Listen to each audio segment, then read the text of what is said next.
Students, good morning to all.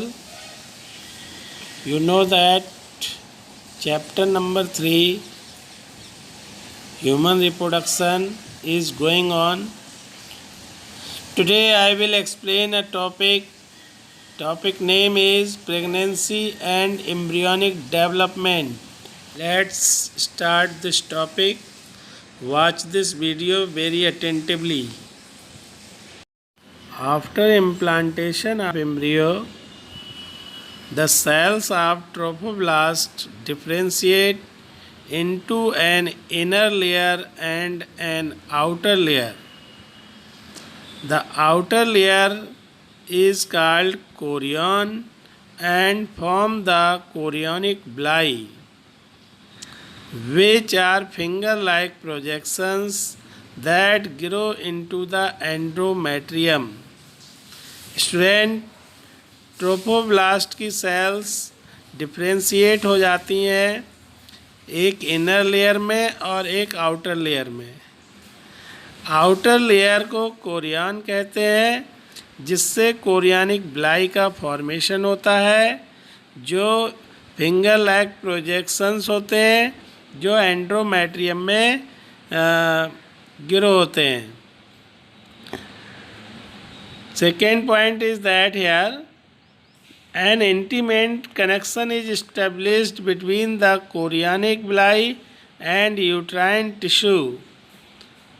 That is, chorionic villi and uterine tissue become interdigilated with each other and forms a structural and functional unit between the developing embryo and maternal body called placenta. Student, chorionic villi uterine tissue के बीच में एक intimate connection established हो जाता है, जो developing embryo और maternal body, मतलब माँ की जो बॉडी है और एम्ब्रियो जो डेवलप हो रहा है उसके बीच में कनेक्शन इस्टेब्लिश्ड हो जाता है। That is called the placenta. Now student, placenta is a special type of tissue which develop between the developing embryo and maternal body. Now student, next question here, what is the function of placenta? So student, placenta help to provide nutrients and oxygen to the developing embryo. Placenta का पहला role है कि वो embryo जो develop हो रहा है और उस डेवलपिंग एम्ब्रियो को जो न्यूट्रिएंट्स और ऑक्सीजन दोनों प्रोवाइड कराने का काम प्लेसेंटा करता है। Now second function is that it remove the CO2 and waste material from the embryo, और ये एम्ब्रियो से जो वेस्ट मटेरियल और CO2 को रिमूव करने का काम भी करता है। Next third function, very important function is that it act as an endocrine tissue. ये एंडोक्राइन टिश्यू के रूप में भी काम में आता है, because it produces several hormones like human chorionic gonadotropin, that is shortly called HCG. I am again telling the name, human chorionic gonadotropin, shortly called HCG. Second is human placental lactogen, HPL. Third hormone estrogen. Fourth hormone name progesterone. These are essential to maintain pregnancy. ये चारों hormone pregnancy को maintain करने का काम करते हैं। First human chorionic gonadotropin, second human placental lactogen, third oestrogen, fourth progesterone. These four hormones are essential to maintain the pregnancy. In later phase of pregnancy, hormone called relaxin is also secreted by ovary. Ovary के द्वारा pregnancy के पहले phase में एक relaxin hormone secrete होता है. During pregnancy level of other hormones like estrogen, progestrogen, cortisol, prolactin, thyroxine are also increased several folds and are essential for supporting fetal growth, metabolic change in mother and maintenance of pregnancy. Student pregnancy के दौरान कुछ दूसरे hormones का level भी increase होता है.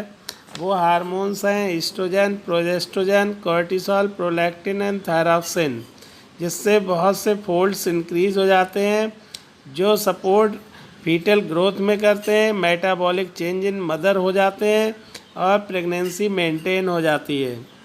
Student and umbilical card connect placenta with embryo. एक tube like structure जो एम्ब्रियो से डेवलप होता है और प्लेसेंटा को कनेक्ट करता है, जिससे सबस्टांसेस मदर और एम्ब्रियो के बीच में ट्रांसपोर्ट होते रहते हैं. Student the inner cell mass of blastocyst develop into 3 layer. और ब्लास्टोसिस्ट की जो इनर सेल मास होता है वो 3 लेयर बनाता है. First is outer layer called ectoderm, second is inner layer called endoderm and third middle layer called mesoderm. Student inner cell mass जो blastocyst का होता है वो 3 लेयर को बनाता है, ectoderm, endoderm, mesoderm. Now student inner cell mass contain certain cells called stem cells. Inner cell mass में कुछ स्टेम सेल्स होती हैं जिनके अंदर क्षमता होती है टिश्यू और ऑर्गन्स को बनाने की बहुत ही अच्छी कैपेबिलिटी होती है. After 1 month of pregnancy embryos heart is formed. Pregnancy के 1 मंथ बाद एम्ब्रियो का हार्ट बन जाता है. This is the first organ which develop in embryo. By the end of 2nd month of pregnancy foetus develop हो जाता है into limbs and digits.